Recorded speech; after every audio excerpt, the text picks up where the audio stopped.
Cristiano Ronaldo হ্যাটট্রিকের একটা chance create করেছিলেন, শেষ পর্যন্ত সেই হ্যাটট্রিকটা হয় নাই। মানে 2 গোল করেছিলেন, প্রথম ম্যাচে কোনো গোল পান নাই, দ্বিতীয় ম্যাচে রোনালদো 2 গোল পেয়েছিলেন, জোড়া গোল। হ্যাটট্রিকের চান্স ক্রিয়েট হওয়ার পরও আনফর্চুনেটলি তিনি সেটা আসলে অ্যাচিভ করতে পারেন নাই। ওই ম্যাচে ক্রিস্টিয়ানো রোনালদো এবং Portugal for the first time তারা উজবেকিস্তানের মুখোমুখি হয়েছিল, যারা বিশ্বকাপে নবাগত, প্রথম বিশ্বকাপ খেলতে নেমেছে। এবং রোনালদোর ওই 2 গোল, মানে আপনি ওয়ার্ল্ড কাপের সবচেয়ে নবিশ টিম বলতে পারেন, নান্নে মুন্নে টিম বলতে পারেন, এরকম একটা দুর্বল দলের বিপক্ষে রোনালদোর ওই 2 গোল পাওয়ার পরে যেভাবে সোশ্যাল মিডিয়া ভাইব ক্রিয়েট হয়েছে যে এখন পর্যন্ত গোট বিতর্ক শেষ হয় নাই। মানে লিওনেল মেসি সর্বকালের সেরা ফুটবলার, এটা মানতে যারা নারাজ, উজবেকিস্তানের বিপক্ষে রোনালদোর 2 গোল পাওয়ার পর সেই তাদের বক্তব্য আলোচনা অনেকটা এরকম হয়েছে যে যেহেতু উজবেকিস্তানের মতো দলের বিপক্ষে, মানে বিশাল, ওয়ার্ল্ডে 4-5 বার চ্যাম্পিয়ন হয়েছে, রোনালদো 2 গোল করেছে, মানে হচ্ছে গোটের বিতর্ক শেষ হয় নাই, রোনালদো গোট। আলোচনাটা এই কারণেই করছি যে আমি রোনালদোকে ছোট করতে চাই না। পর্তুগাল, রোনালদো, ওয়ার্ল্ড ফুটবল, আমাদের প্রজন্মের সেরা ফুটবলার, এই আলোচনাগুলো করতে গেলে রোনালদো মেসি অবশ্যই আসবে। কিন্তু এই লিওনেল মেসি যখন নেক্সট ম্যাচে জর্ডানের বিপক্ষে প্রথম থেকে খেলবেন না, ঠিক তখন আলোচনাটা হচ্ছে অনেকটা এরকম যে দুর্বল দলের বিপক্ষে বিশ্রামে রাখার জন্য, পরের ম্যাচগুলোতে ফুরফুরে রাখার জন্য লিওনেল মেসিকে খেলানোর দরকার নেই।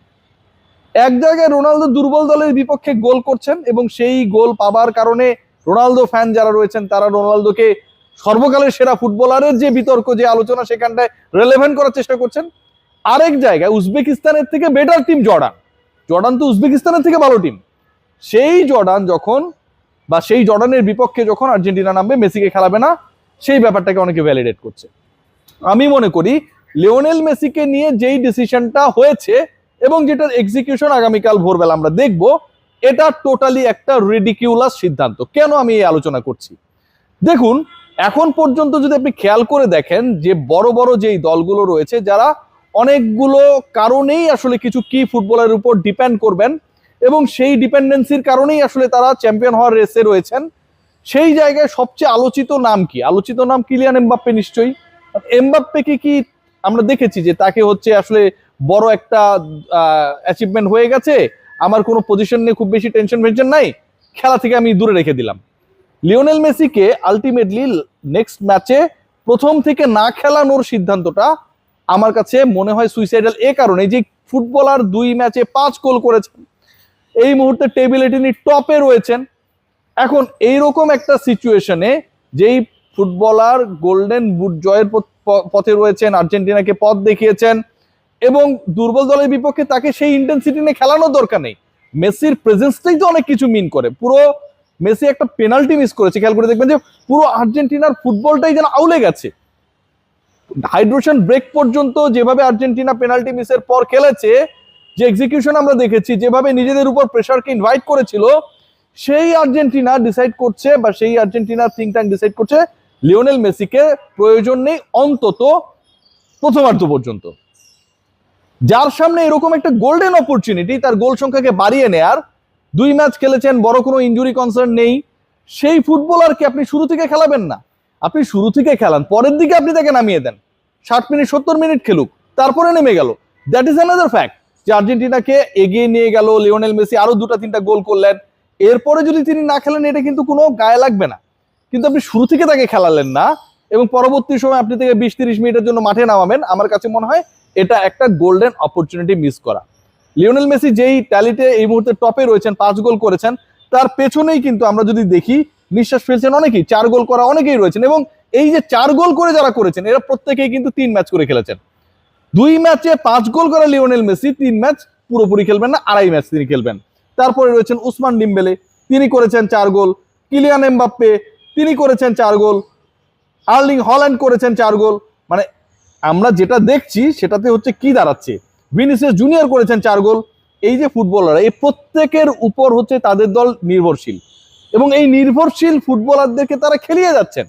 বাট আর্জেন্টিনা, যেই ফুটবলার আর্জেন্টিনার 5 আউট অফ 5 গোলস স্কোরার, সেই ফুটবলারকে ইম্পর্টেন্ট হোক আর না হোক, যেই ম্যাচটায় লিওনেল মেসি আরো যদি 2টা গোল পান, এটা প্রতিপক্ষের জন্য নকআউটে আরো বড় চ্যালেঞ্জিং হবে, লিওনেল মেসিকে নিয়ে আরো বেশি টেন্স থাকবে, যেই বেনিফিটটা পাবে স্কোয়াডের রেস্ট অফ দ্য ফুটবলার্স, সেই জায়গায় না গিয়ে তাকে নেই যে পরিকল্পনা, যেই বাস্তবায়নের ক্ষেত্রটা আমরা দেখছি, এটা কোনোভাবে একসেপ্টেড না আমি মনে করি। সো জর্ডানের বিপক্ষে লিওনেল মেসি খেলবেন না, এটা আমার কাছে মনে হয় অনেকটা সুইসাইডাল ডিসিশন, এবং এই ডিসিশনের কারণে একটা পর্যায়ে গিয়ে আর্জেন্টাইন ফ্যানদেরকে, ইভেন লিওনেল মেসিকে, তার তো অনেক অর্জন রয়েছে না এই মুহূর্তে, ওয়ার্ল্ড কাপ মানে হিস্ট্রির সর্বোচ্চ গোলদাতা, 18টা গোল করেছেন, এবারের ওয়ার্ল্ড কাপে হ্যাটট্রিকটা তার, প্রথম হ্যাটট্রিক তার, এবং সেই হ্যাটট্রিকের মাধ্যমে ওয়ার্ল্ড কাপে কখনো হ্যাটট্রিক না করার যে আক্ষেপ ছিল সেটা তিনি মিটিয়েছেন। কিন্তু এন্ড অফ দ্য ডে যেহেতু 4 আর 5-এর ব্যবধান, 4 গোল নিয়ে অন্তত 4-5 জন রয়েছেন তার পেছনে, এক ম্যাচ দুর্বল জর্ডানের বিপক্ষে, সেখানে মেসি প্রপার ফুটবলটা খেললে অন্তত 2-3টা গোল পেতেই পারেন according to the previous performance he did. সেই জায়গায় আপনি মেসিকে খেলাচ্ছেন না বা মেসি খেলবেন না শুরু থেকে, এটা কোনোভাবে সাপোর্টেবল না। আবার একইভাবে মেসির যারা প্রতিদ্বন্দ্বী, তারা দুর্বল দলের বিপক্ষে গোল করলে তারা ওয়ার্ল্ডের বেস্ট ফুটবলার যে বিতর্ক, সেই বিতর্কে রিলেভেন্ট হয়ে যান।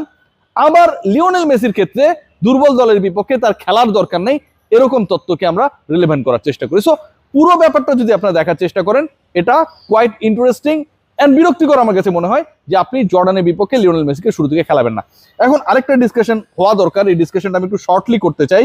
খেয়াল করে দেখবেন যে রাউন্ড অফ 32 নিয়ে অনেক আলোচনা হচ্ছে, এন্ড রাউন্ড অফ 30 তো বলা হচ্ছে যে আর্জেন্টিনা একদম দুর্বল একটা প্রতিপক্ষের বিপক্ষে খেলতে নামবে।